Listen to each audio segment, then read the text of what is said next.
Hello, I'm Albie Lewis, the Federal Coordinating Officer for FEMA here in Connecticut.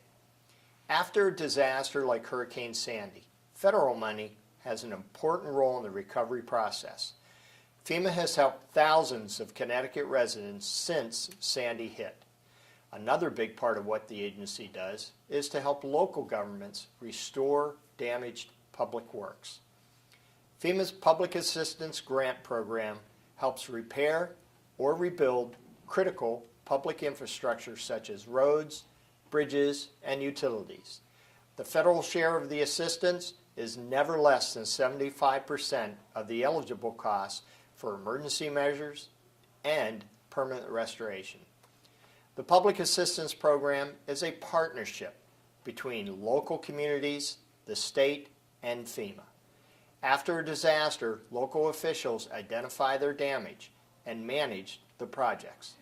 The state educates applicants and monitors the grants paid under the program.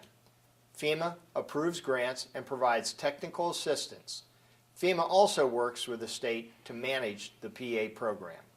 Once the project is approved, FEMA pays the federal share of the project to the state, which then disperses the money to the applicants.